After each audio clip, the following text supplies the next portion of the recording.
Good morning, good morning. This is Alex Wilder. This is Wild with Wilder. And I'm going to go over my latest play in the VEVE app. And this is either going to be the smartest thing I've ever done or the dumbest thing I've ever done. So stay tuned.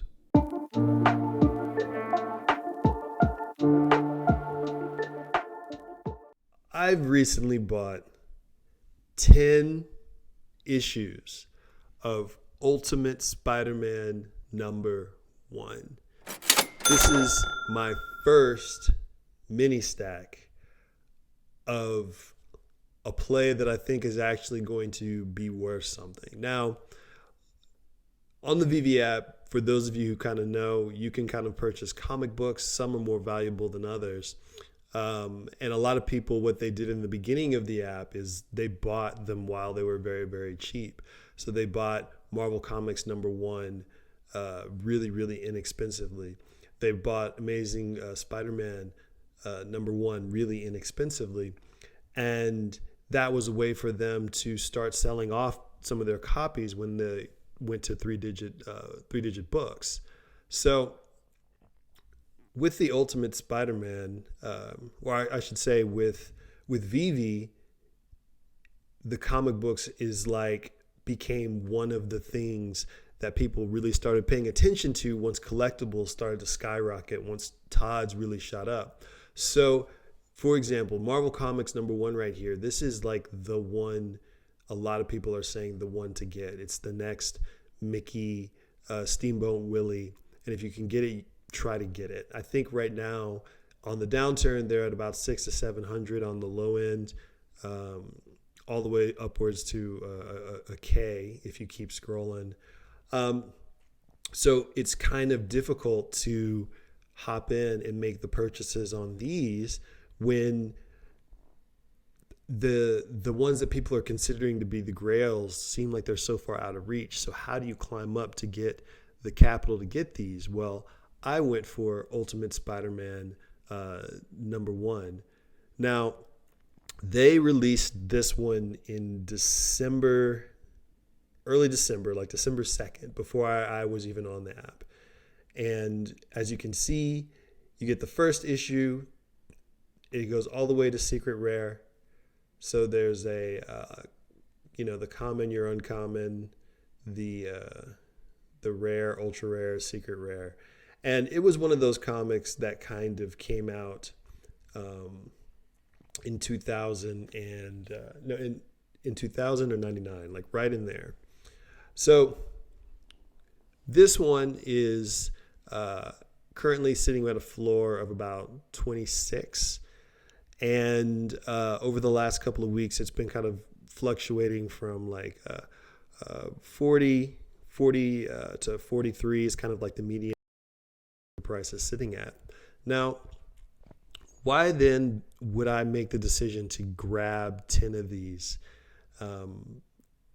when there's other bigger name comics that I could be getting? Like I could be getting another Fantastic Four #1, or I could be getting a Daredevil #1. Why go after this? So I started to think about when this comic came out. So for those of you who don't know, I'm a little bit of a comic book fan. I started from one of my best friends in high school. He was a comic book fan from when he was a little kid. He used to go to the comic book store as a kid. I was into anime as a really little kid, and we kind of connected, and we would share. Oh, I'd be like, hey, watch this show, and he's like, hey, maybe you should get into comics, and so I did. I did some exploring on my own, but he was trying to get me into Spider-Man, and I was like, there's so many books. And he said, well, just so you know, Marvel's about to do this new thing where they're going to do the Ultimates line. And he told me all about it, how they were doing Ultimate X-Men and Ultimate Spider-Man, and that I can start here. So I did.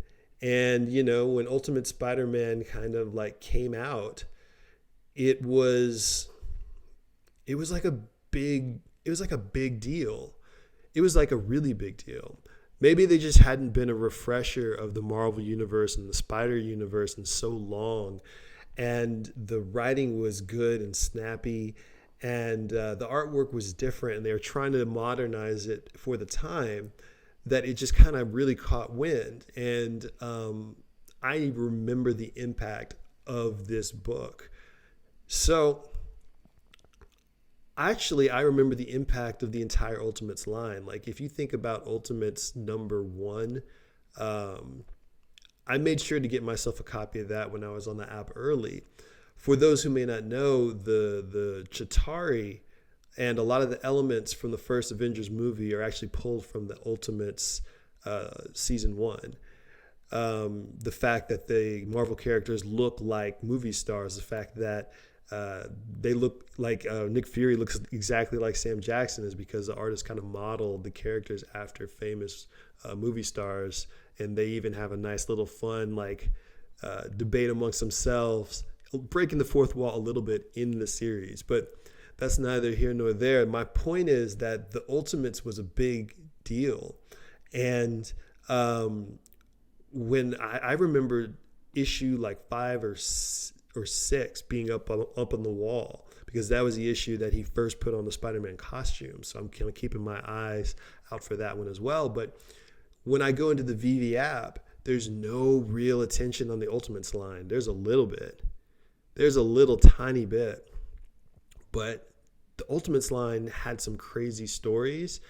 And I get the feeling when more comic book collectors start to get into the app, as people are saying that the collectors are waiting because they want to make sure that they can pull their money out with the MTL and stuff like that. But if collectors are coming, they're going to want the important books. And this is an important book. So try to get a copy of Ultimate Spider-Man #1 and in real life, and you're going to pay over a bill, at least somewhere between 1 something to 300 something if you have a mint condition #1 issue. So I mean, it just got really kind of crazy. What else was there before I go to my next point? Let me say this too, the artwork, right? The artwork on this was so different and unexpected that I'm just kind of really surprised that people don't remember the ripple of this being a true moment. This was the first issue where Mary Jane, this was when they decided to make Aunt May into a more modernized version. And I think this is the stepping stone towards getting her away from being kind of the aunt who was always needing to be rescued into Marissa Tomei. They kind of upped the ante with her. And then when Ultimate X-Men dropped, you had this artwork and it just it was so different and very weird. This one almost reminds me of Reboot a little bit. But that's not what's so strange. The variant cover art pieces for the VEVE version, they're not the real variant cover art. So on the VEVE version, you have these images here of Peter, Mary Jane, Peter being bitten by a spider, Peter hanging upside down. Those aren't real variant covers. Those are actual panels from inside the issue of the comic book. And this panel right here of him hanging upside down is literally the last panel in that issue, where he realizes, oh, this might actually be a good thing. I actually have some power. This is kind of cool. So that's a fun moment, but it just kept striking me of how weird it was that in the VEVE app, they don't have all of the variant covers. But what's even weirder about that, so maybe they had it on this page. So usually when they don't have the other cover, they just do some sort of black and white variant of it, right? And that's what I'm used to. But with the Ultimate Spider-Man line, they don't even do that. They just pick some random images that maybe Bendis was letting them use. So I'm a collector.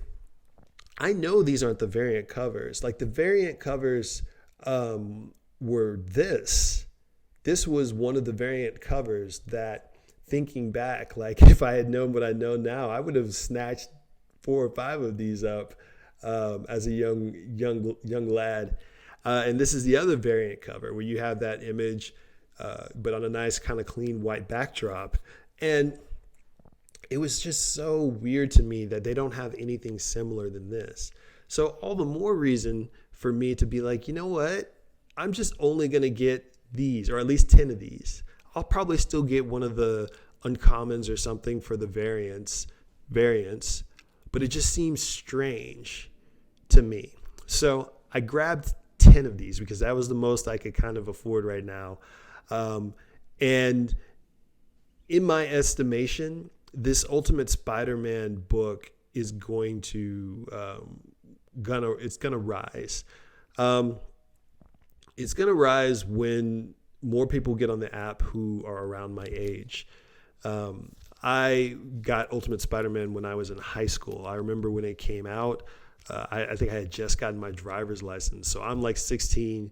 This new Peter Parker is 15. So I really kind of connected with him at that age. And his time was my time. Like he wasn't just working for the Daily Bugle as a photographer. He was like their web designer, which was like the hit job to be as a young person in that era. So there's going to be a lot of people that have that same sentiment surrounding this character. And I know for a fact that people's excitement around Ultimate Spider-Man was real. It was a fervor. So my guess is that when all comic books really, really rise up, because people are making crazy predictions of prices of comics, and right now apparently they're still way cheaper than they're anticipating, then once we get to where that kind of floor level, I think the Ultimate Spider-Mans are probably going to be double that floor price of comics in general for so many weird factors. But mainly it's because there's no real variance in here. There's only that one image. It was more impactful than you guys remember. And a lot of the people who were, maybe they're collectors who are going to come in this app, are probably going to want to pick some of these up too, if not for the significance, but for nostalgia's sake. So might be the best decision I ever made, might be the worst, but it's one of my plays that I'm doing away from my standard play. Let me say this before I kind of close things out. Okay, so this is something that I recently learned while sitting in the spaces where people are having the best VEVE discussions. Highly recommended. Get over to Twitter and just kind of hang out and learn something. But it seems to be like the good consensus that you got to remember to have a nice percentage of, well, they say collectibles and liquidity, but that's not what I wanted to address. You need to split up your actual,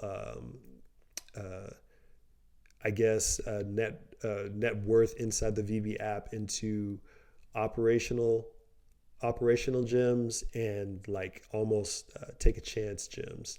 Look for the opportunity. So it's like I have X amount that I'm just going to go very, very methodical, buy low, sell when price 2x's or whatever you want to do. Some people do 15%. Some people wait for 2 to 10x and then they sell. Ride the waves of the gem squeezes versus the pumps. But then utilize some other aspect of your total gem income and make some gambles. So I want to make sure that this is NFA, not financial advice, and that you're just seeing that this is one of the chances that I'm trying to take because I think there's some value there. And if what I think happens if what I think will happen actually does happen, I think that there's a chance that I might have a nice, decent return on that particular investment. So I just wanted to kind of share that. That's probably the craziest play I've played in the VEVE so far. But I'm about to enter what I hope is the next kind of chapter, the next phase 2, to really kind of like scramble up some more rungs on this road to blue chip. So thanks so much for watching Wilder Wilder, where we talk VEVE, we talk NFTs. We're going to start talking about some other stuff too. I'm going to need to do something in regards to anime. I'm just not really sure what we're going to do discussion-wise. And I need to do something in regards to video games. And that one could just probably just be commentary. Or maybe just something about RPGs. But thanks again. Stay tuned. And I'll talk to you guys later. Peace.